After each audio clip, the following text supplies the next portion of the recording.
Hello friends, welcome to my YouTube channel Shyam Sharma maths. मैं श्याम शर्मा आज से 11वीं की क्लास स्टार्ट करने जा रहा हूं। मैं आज 11वीं का सबसे फर्स्ट चैप्टर समुच्चय शुरू करूंगा, जो कि काफ़ी इंटरेस्टिंग चैप्टर है। समुच्चय को समझने के लिए वीडियो को अंत तक देखें, और यदि आपने अभी तक मेरे चैनल को सब्सक्राइब नहीं किया है तो चैनल को सब्सक्राइब करें, साथ ही साथ बेल आइकॉन को प्रेस करें, जिससे आने वाले वीडियो के नोटिफिकेशन आपको मिलते रहें। और मेरे वीडियो को अपने दोस्तों के साथ व्हाट्सएप पर, फेसबुक पर शेयर करें। चलिए स्टार्ट करते हैं आज का टॉपिक समुच्चय। सबसे पहले बात करेंगे समुच्चय की परिभाषा। तो क्या होती है समुच्चय की परिभाषा? तो जो समुच्चय थी, समुच्चय की परिकल्पना थी, वो सबसे पहले किसके माइंड में आई, किसने सबसे पहले इसकी परिकल्पना को दिया? तो वो थे जॉर्ज कैंटर। तो जॉर्ज कैंटर ने सबसे पहले समुच्चय के सिद्धांत को प्रस्तुत किया। अब बात करें समुच्चय की परिभाषा की, तो क्या है समुच्चय की परिभाषा? वस्तुओं के सुपरिभाषित समूह अथवा संग्रह को समुच्चय कहते हैं। समुच्चय क्या है? वस्तुओं का सुपरिभाषित समूह अथवा संग्रह क्या कहलाता है? समुच्चय। तो set is a well defined collection of object. तो वस्तुओं के सुपरिभाषित समूह अथवा संग्रह को कहते हैं समुच्चय। अब यहाँ पे सुपरिभाषित का अर्थ क्या है?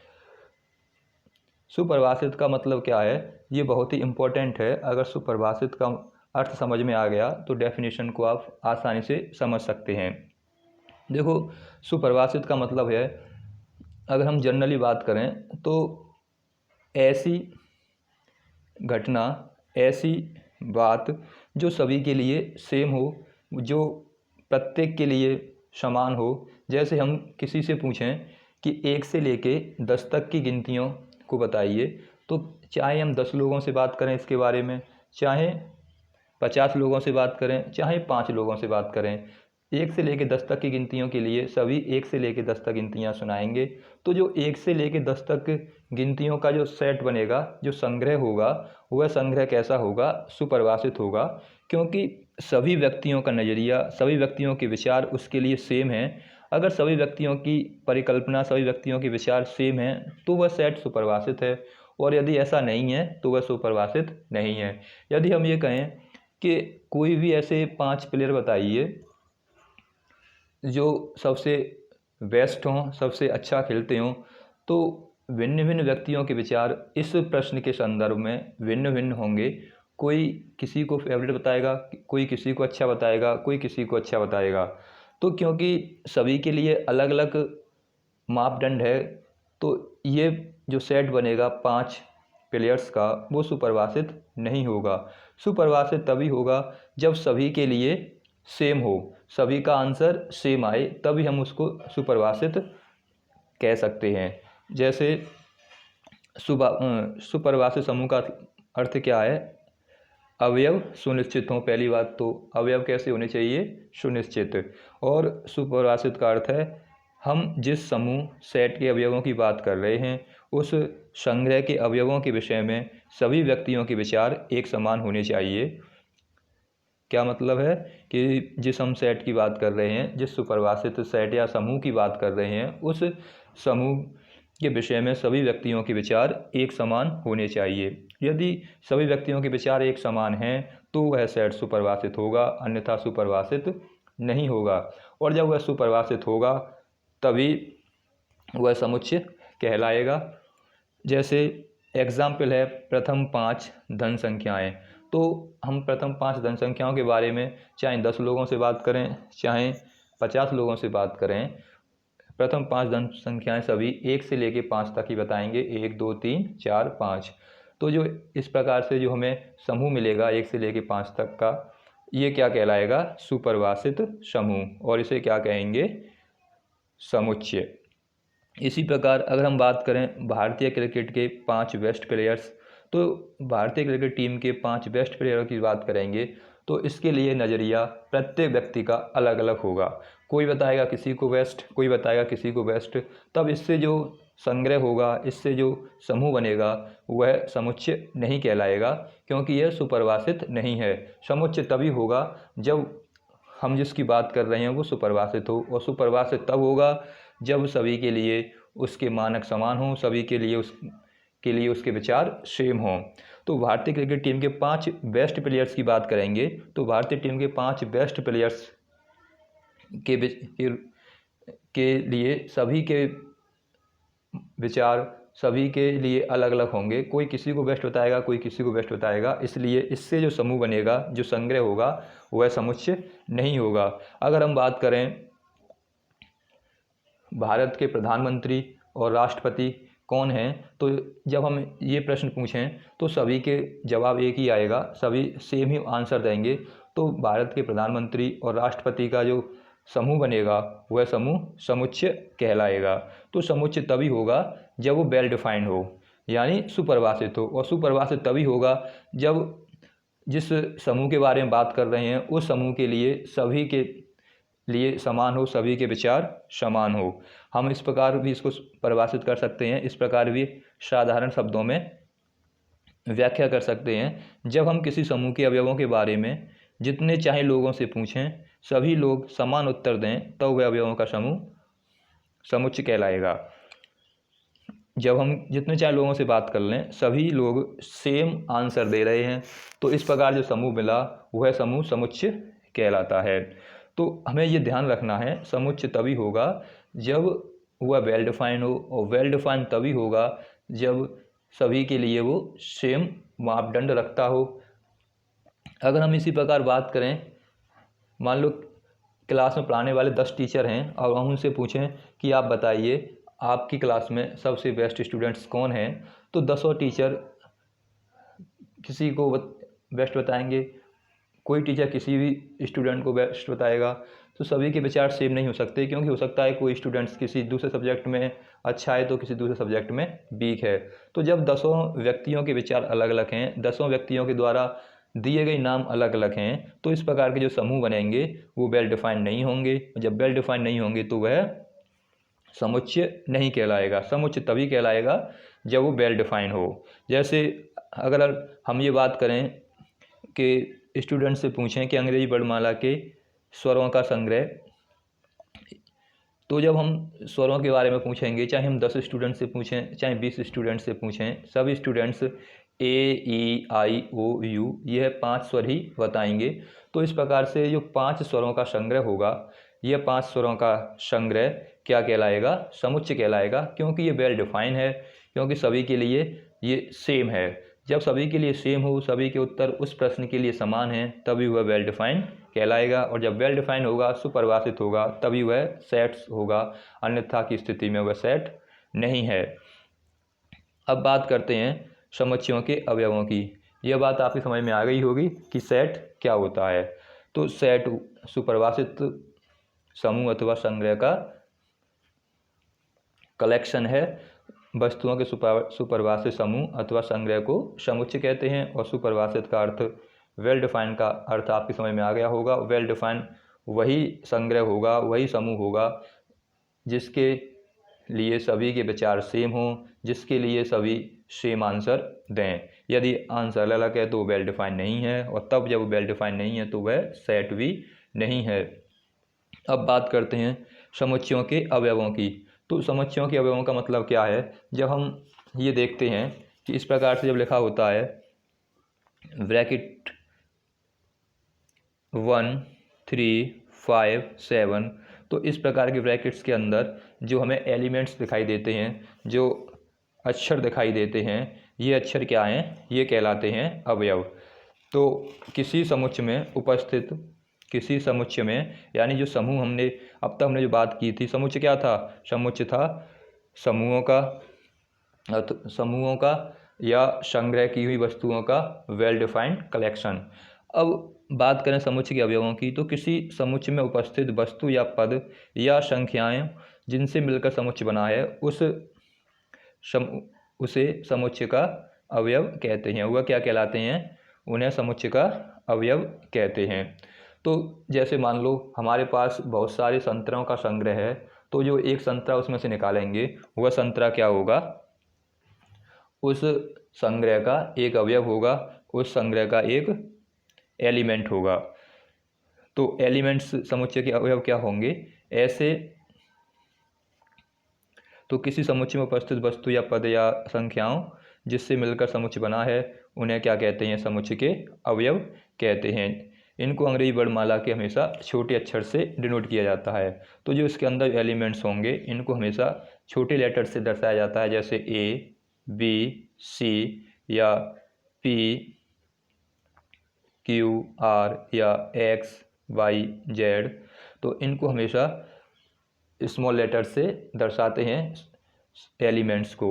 एलिमेंट्स क्या हैं? हम जिस संग्रह की बात कर रहे हैं उसमें जो संग्रह जिस प्रकार से बना हुआ है, संख्याओं से बना हुआ है, तो वह संख्या क्या है? एलिमेंट हैं। अगर वह वस्तुओं से मिलकर बना हुआ है तो उसमें से वो वस्तुएं अंदर जितनी वस्तुएं हैं उसके अंदर वो सभी क्या हैं? उस संग्रह के, उस समुच्चय के एलिमेंट्स हैं। इसी प्रकार आगे बात करते हैं, इसे दर्शाते किससे हैं? स्मॉल लेटर से। इसके बाद जैसे एग्जाम्पल है कि संतरों का ढेर, जब हम उसमें से कोई भी 2 संतरे, 1 संतरा या 3 संतरे निकाल लें तो ये निकालने के बाद जो हमें प्राप्त होता है वो क्या कहलाएगा? एलिमेंट्स कहलाएगा, उसका अवयव होगा। 1 से लेकर 10 तक गिनती लिखें तो 1 से लेकर 10 तक गिनती लिखेंगे तो 1 से लेकर 10 तक गिनती में क्या आएगा? 1, 2, 3, 4, 5, 6, 7, 8, 9, 10। तो 1 से लेकर 10 तक गिनतियों में 1, 2, 3, 4, 5, 6, 7, 8, 9, 10 होंगे, क्योंकि ये वेल डिफाइन है। 1 से लेकर 10 तक गिनतियों की बात करें तो सभी के लिए यही गिनतियां रहेंगी। तो ये क्या होगा? सेट होगा और ये सुपरिभाषित है।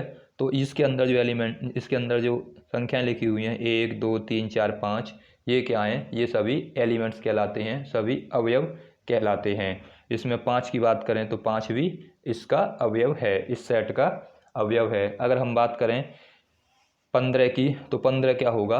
15 इस सेट का अवयव नहीं होगा, क्योंकि इसमें 15 कहीं है ही नहीं। तो जब 15 इसमें है नहीं तो 15 इस सेट का अवयव नहीं होगा। तो केवल 5, 1 से लेकर 10 तक जितनी संख्याएं हैं वो सभी सेट के अवयव होंगी।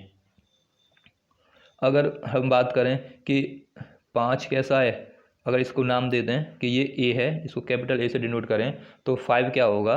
5 इसमें इस सेट में है तो इसे क्या लिखेंगे? 5 बिलोंग्स टू ए। इसे ये क्या होता है? इसे एप्सिलॉन का सिंबल है, ये एप्सिलॉन का सिंबल। और इसे किस प्रकार पढ़ते हैं? 5 बिलोंग्स टू ए, यानी 5 बिलोंग्स टू ए, यानी 5 ए का अवयव है, 5 ए में उपस्थित है। इसी प्रकार अगर ये कहें कि 8 बिलोंग्स टू ए, इसका मतलब क्या है? 8 भी ए का अवयव है, 8 भी ए में बिलोंग्स करता है। तो इस सिंबल को किस प्रकार पढ़ते हैं? 8 बिलोंग्स टू ए। लेकिन जब हम इस प्रकार बात करें कि 18 बिलोंग्स टू ए, तो ये क्या है? 18 तो इस संग्रह का, समूह का अवयव नहीं है, क्योंकि यहाँ तो केवल कितने हैं? 1 से लेकर 10 तक संख्याएं हैं। तो इसको रिप्रेजेंट करते हैं 8 डज नॉट बिलोंग्स टू ए। जब इसको सिंबल को काट दें, इसे एप्सिलॉन के साइन को काट देते हैं तो ये हो जाता है डज नॉट बिलोंग्स। तो इसको किस प्रकार पढ़ेंगे? 18 is not, 18 does not belongs to A. 18 संग्रह ए का अवयव नहीं है। तो इस प्रकार हम इसको पढ़ते हैं। जैसे आगे बात करें तो इसे दर्शाने के लिए किसका प्रयोग करते हैं? एप्सिलॉन का प्रयोग करते हैं, जो मैंने अभी आपको बताया। और इस प्रकार इसको दर्शाते हैं। ए का अवयव है। अगर हमें ये दिखाना है कि कोई एलिमेंट ए है जो संग्रह ए का अवयव है तो इसको लिखेंगे ए एप्सिलॉन ए। और पढ़ेंगे कैसे इसको? ए बिलोंग्स टू ए। किस प्रकार पढ़ेंगे? ए बिलोंग्स टू ए। अगर इसी प्रकार अगर ए का अवयव नहीं है तो इसको सिंबल रूप में किस प्रकार दिखाएंगे? संकेतांक रूप में किस प्रकार दिखाते हैं कि ए डज नॉट बिलोंग्स टू ए, यानी एप्सिलॉन को काट दें तो इसको किस प्रकार पढ़ते हैं? ए डज नॉट बिलोंग्स टू ए, यानी ए क्या है?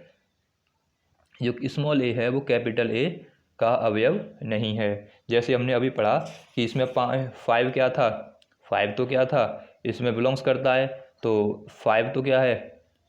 बिलोंग्स टू ए, 5 क्या है, इस संग्रह का एलिमेंट है, इस संग्रह का अवयव है। जबकि बात करें 11 की, तो 11 क्या है, डज नॉट बिलोंग्स टू ए, क्योंकि इसमें बिलोंग्स नहीं करता, इस संग्रह का अवयव नहीं है, तो 11 डज नॉट बिलोंग्स टू ए।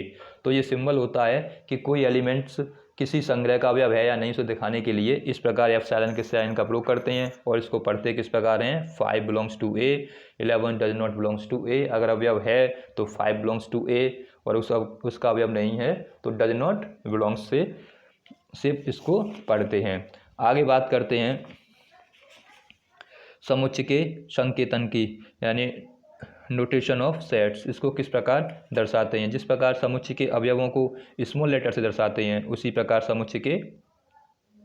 समुच्चय को कैपिटल लेटर से दर्शाया जाता है। जैसे मैंने अभी एग्जाम्पल लिया था 1 से लेकर 10 तक संख्याओं का संग्रह, तो 1 से लेकर 10 तक संख्याओं का जो संग्रह था उसको मैंने कैपिटल ए से दर्शाया है। तो इसका अर्थ क्या है कि इसके जो अवयव होंगे इसको हम किससे दर्शाएंगे, स्मॉल लेटर से, और इस समुच्चय को किससे दर्शाते हैं, कैपिटल लेटर से, बड़े अक्षरों से दर्शाते हैं। जबकि इस समुच्चय को कैपिटल लेटर से दर्शाते हैं।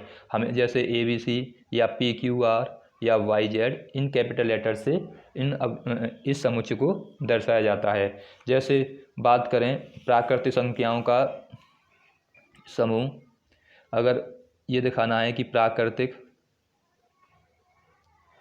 संख्याओं का समूह, तो प्राकृतिक संख्याएं कौन कौन सी होती हैं, प्राकृतिक संख्या 1 से शुरू होती हैं, 1 2 3 4 5 6 इस प्रकार डॉट डॉट चलती रहेंगी।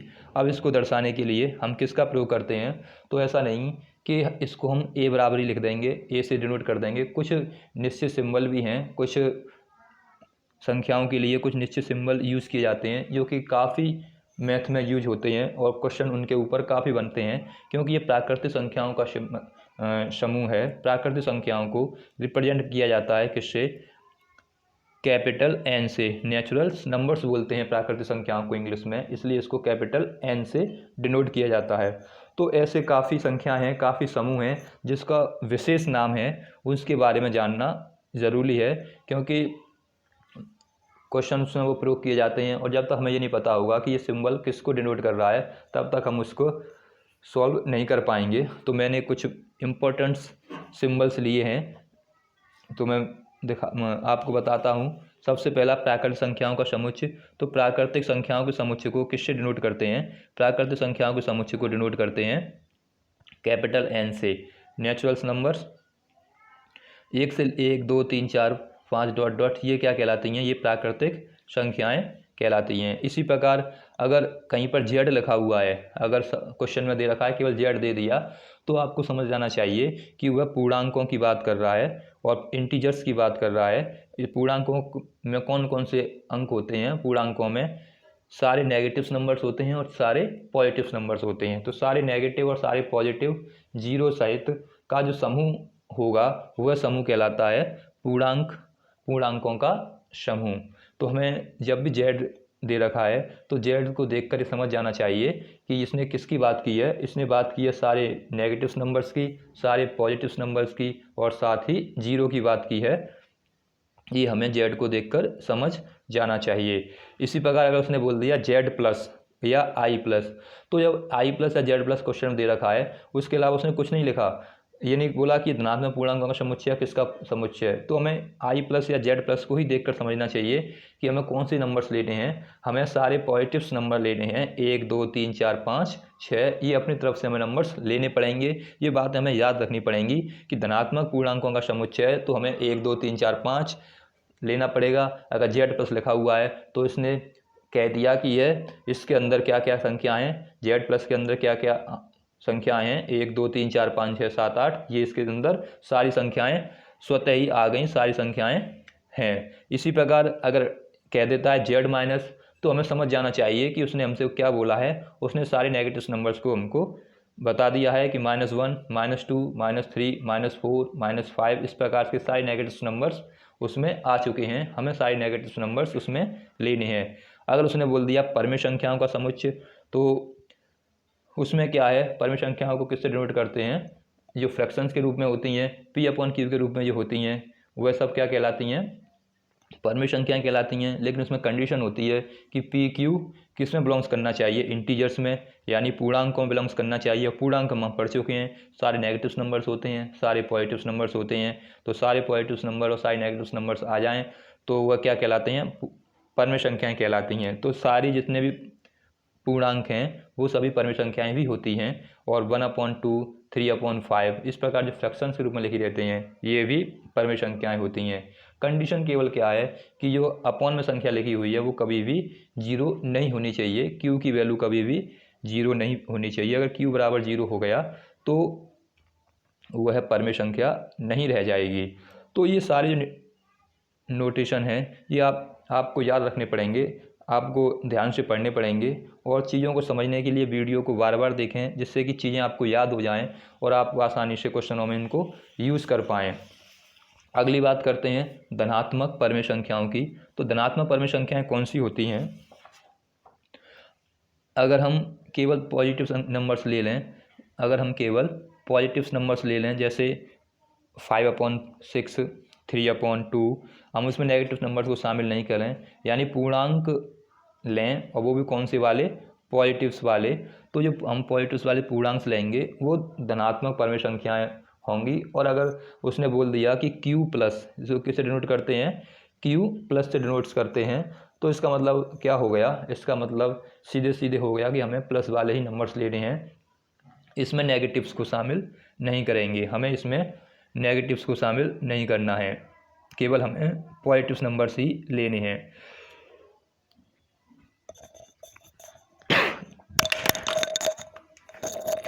ये बात हमें याद रखनी पड़ेगी कि हमें केवल कौन से नंबर्स लेने हैं, केवल पॉजिटिव नंबर्स ही लेने हैं।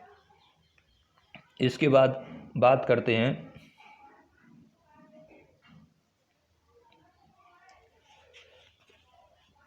वास्तविक संख्याओं की। तो वास्तविक संख्याएं कौन सी होंगी? धनात्मक परमेय संख्याएं आप समझ चुके हैं, थोड़ा डिस्टर्ब हुआ। धनात्मक परमेय संख्याओं का समुच्चय Q प्लस, यानी इसे Q प्लस से डिनोट करते हैं।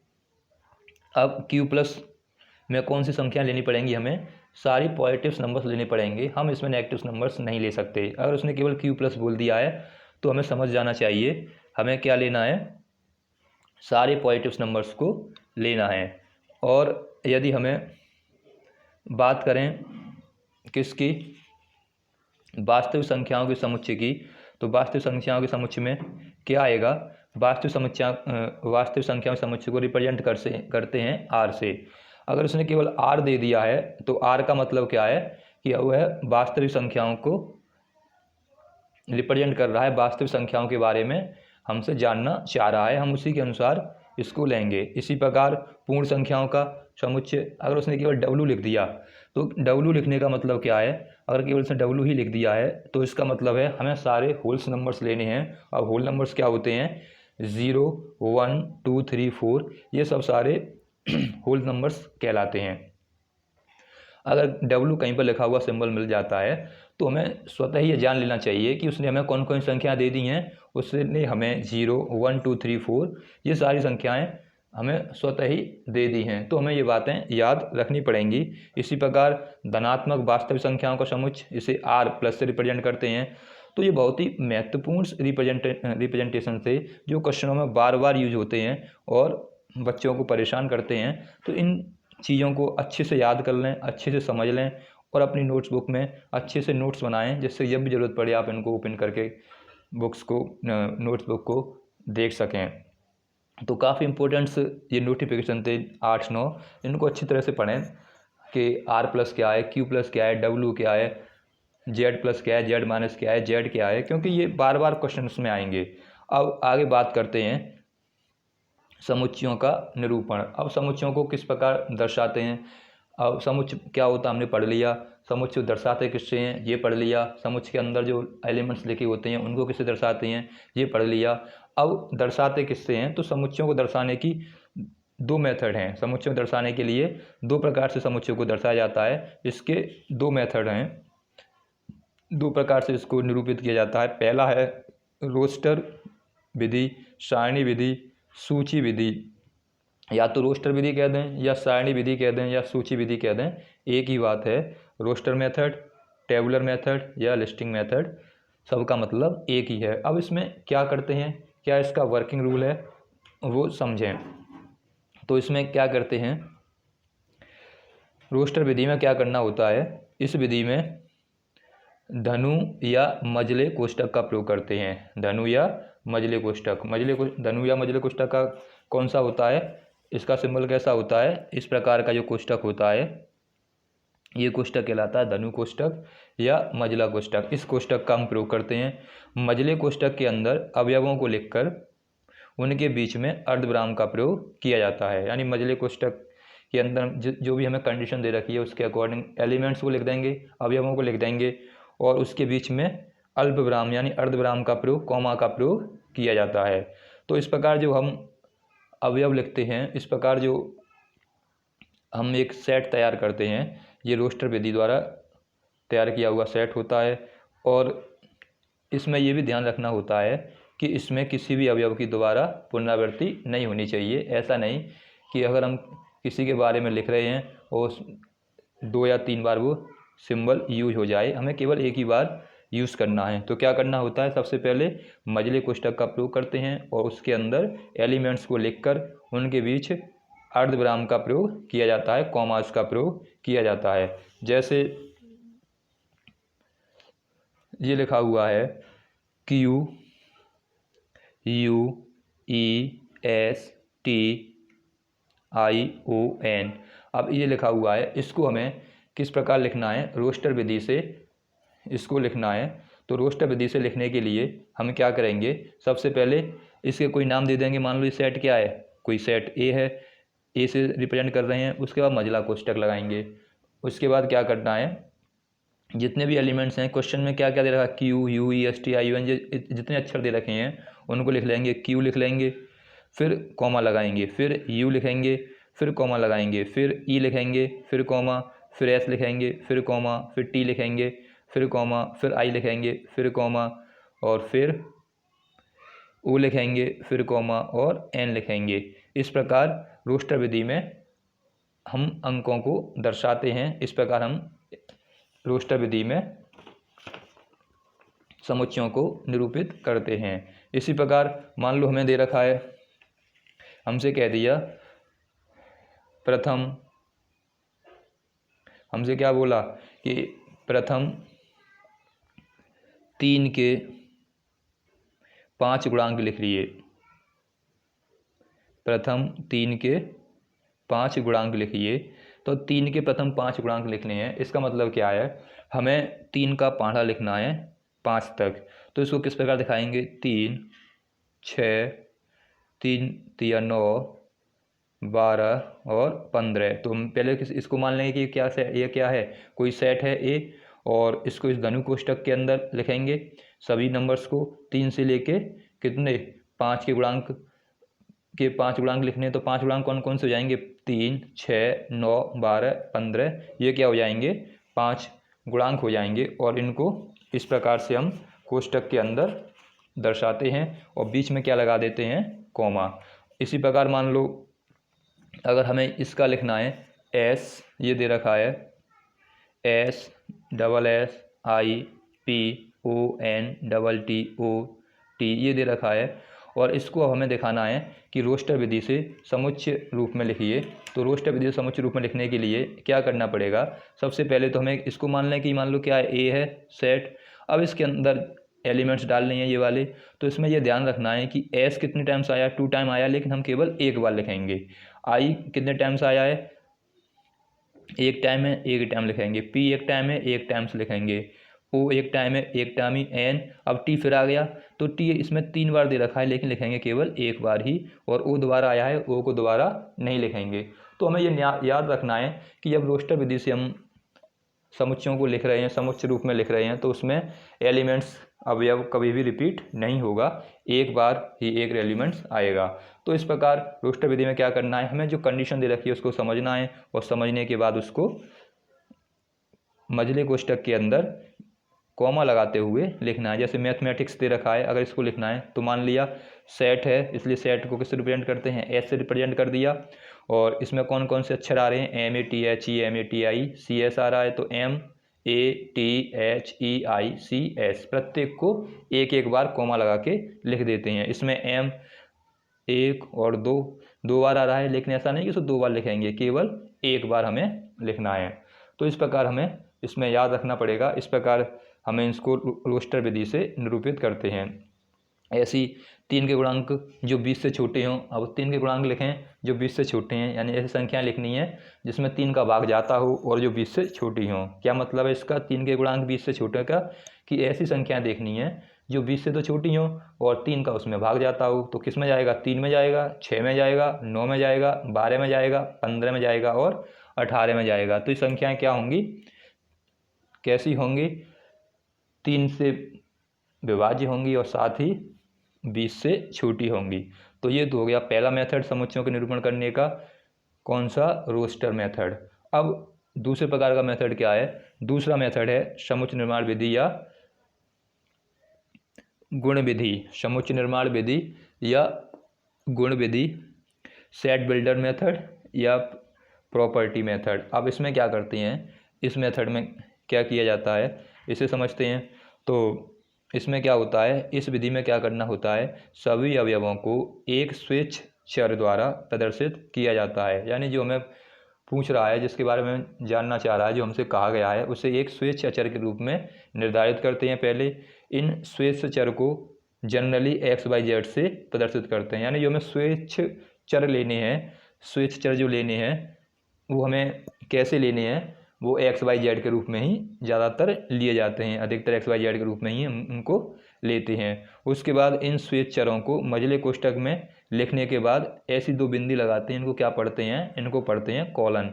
यानी 2 जो बिंदियाँ लगी होती हैं, ये ऐसी 2 बिंदियाँ लगाते हैं, इनको कॉलन पढ़ा जाता है। 2 बिंदियाँ नहीं बोलते, इनको क्या बोलते हैं, कॉलन के रूप में। अथवा इस एक्सक्लेमेटरी साइन या तो कॉलन का प्रयोग करते हैं या किसका प्रयोग करते हैं, या प्रयोग करते हैं एक्सक्लेमेटरी साइन, इस प्रकार के साइन का प्रयोग करते हैं। इसके बाद अवयवों के सर्वनिष्ठ गुणधर्म को लिखते हैं। यानी सर्वनिष्ठ गुणधर्म का क्या मतलब है कि जो उसने बोला है वह क्या प्रदर्शित कर रहा है, उसको देखने के बाद हमें क्या समझ में आ रहा है कि वो, हम ऐसी उसको प्रॉपर्टी देखते हैं जिसको कहने के बाद हम उसके सारे एलिमेंट्स को लिख दें और फिर कोष्ठक को बंद कर देते हैं। तो ये इसका मेथड है। सभी अवयवों को एक स्वेच्छ चर द्वारा प्रदर्शित किया जाता है और स्वेच्छ चर को जनरली किस रूप में लिया जाता है, XYZ के रूप में लिया जाता है। और इस स्वेच्छ चर को मझले कोष्ठक में लिखने के बाद कॉलन का प्रयोग किया जाता है अथवा इस प्रकार के सिंबल का प्रयोग करते हैं। इसके बाद अवयवों को सर्वनिष्ठ गुणधर्म के लिखते हुए कोष्ठक के अंदर बंद कर देते हैं। जैसे मान लो ये दे रखा है 2 4 6 8, ये दे रखा है। अब इसका सर्वनिष्ठ गुणधर्म क्या है, सबसे पहले इसमें क्या मेन बात है कि उसके सर्वनिष्ठ गुणधर्म को लिखते हैं। तो सर्वनिष्ठ गुणधर्म हमें देखना पड़ेगा कि वह क्या कह रहा है, यूनिवर्सल प्रॉपर्टी उसकी हमें देखनी पड़ेगी कि उसमें यूनिवर्सल प्रॉपर्टी क्या है। तो यूनिवर्सल प्रॉपर्टी को देखने के लिए हमें समझना पड़ेगा कि हमें जो सेट दे रखा है वो किस प्रकार का है, उसमें क्या किया गया है, क्या दिया गया है। जैसे ये सेट दे रखा है 2 4 6 8, तो हमें इसमें क्या दिखाई दे रहा है कि जो सेट दे रखा है 2 4 6, तो इसमें क्या दिख रहा है हमें 2 4 6 में, इसमें सर्वनिष्ठ गुणधर्म क्या है कि जो 2 4 6 8 दे रखे हैं, प्रत्येक अवयव कैसा है, प्रत्येक अवयव में 2 का भाग जा रहा है। और जब 2 का भाग जाता है प्रत्येक अवयव में, प्रत्येक ऐसी संख्याएं जिसमें 2 का भाग चला जाए तो वो संख्याएं कैसी होती हैं, वो संख्याएं कहलाती हैं सम संख्याएं। तो इसमें इसको देख के क्या पता चल रहा है हमें कि एक तो ये क्या है, इसमें 2 का भाग जा रहा है, और दूसरा ये जब 2 का भाग जा रहा है तो ये सम संख्याएं हैं। तो ये जो 2 का भाग जा रहा है और ये सम संख्याएं, यही इसका सर्वनिष्ठ गुणधर्म है, यही इसका सर्वनिष्ठ गुणधर्म कहलाता है। तो प्रत्येक अवयव 2 का गुणक तथा सम संख्या है। इसको देखकर क्या पता चल रहा है हमें, अभी सेट को देखकर, कि प्रत्येक अवयव क्या है, 2 का तो गुणक है और साथ ही साथ सम संख्याएं हैं। तो ऐसे हमें जब सेट दे रखे होंगे तो उसके अवयवों को देखकर, उसके एलिमेंट्स को देखकर हमें पहचानना पड़ेगा कि ये क्या कहना चाह रहा है और क्या मतलब है इसका, और उसको फिर हमें सिंबल रूप में रिप्रेजेंट करना है।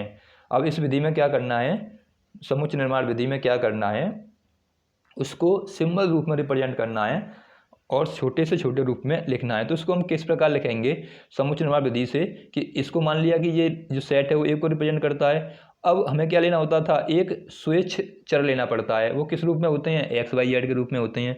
तो हमने एक स्वेच्छ चर कौन सा ले लिया, मान लिया हमने स्वेच्छ चर एक्स ले लिया, क्योंकि हमने अभी अधिकतर किस में लेते हैं, या तो एक्स मानते हैं या वाई मानते हैं या जेड मानते हैं। अब जो हमने स्वेच्छ चर एक्स लिया है, अब इसको इस प्रकार दिखाना है, इस प्रकार बताना है कि ये क्या बताए, इसके सारे जो एलिमेंट्स के गुण हैं उसको निरूपित कर दे, उसके बारे में पूरी तरह से जानकारी हमें दे दे।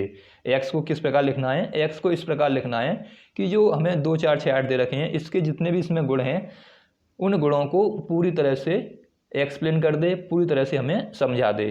तो हमने इसको पढ़ा तो हमें पता चला कि एक तो ये 2 का मल्टीपल है, इसमें 2 का गुणांक है, और दूसरा क्या है, सम संख्याओं का समूह है।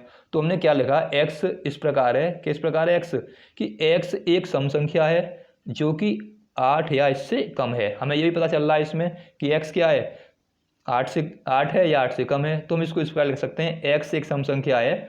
इसको पढ़ने के बाद हमने जो ये दर्शा रहे हैं कि x एक सम संख्या है, इसको पढ़ने के बाद पूरी लाइन को अगर वो पढ़ने वाला इस तक पहुंच जाता है तो हमने जो सेट निर्माण किया है, जो समुच्चय का निर्माण किया है वह सही है। और अगर ये पूरी तरह से उसकी व्याख्या नहीं कर पा रहा तो हमने जो समुच्चय निर्माण किया है वह सही नहीं है।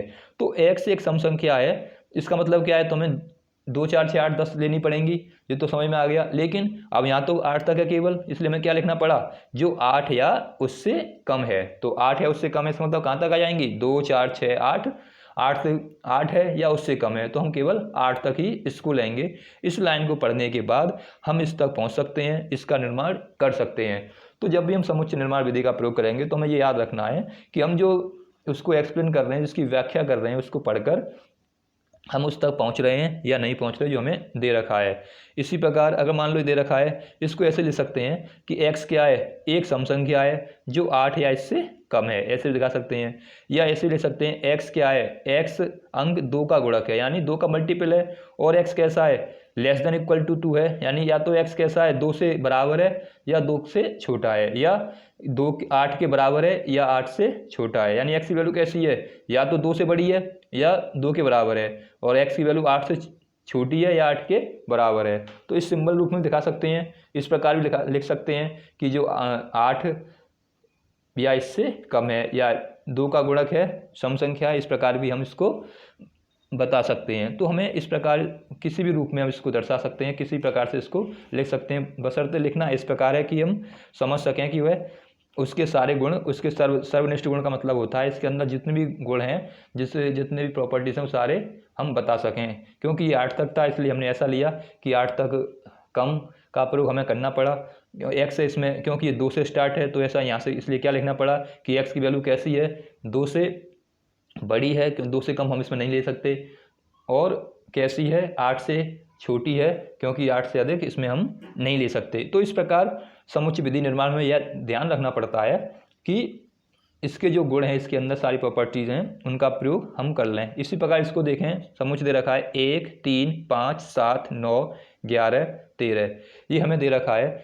अब इसको क्या है, समुच्चय निर्माण विधि द्वारा लिखना है। तो समुच्चय निर्माण विधि में लिखने के लिए हमें इसके सर्वनिष्ठ गुणों को जानना होगा, इसके सर्वनिष्ठ गुणों को समझना होगा कि इसमें क्या दे रखा है। तो सबसे पहली बात तो इसमें क्या है, संख्याएं दे रखी हैं 1 3 5 7 9 11 13।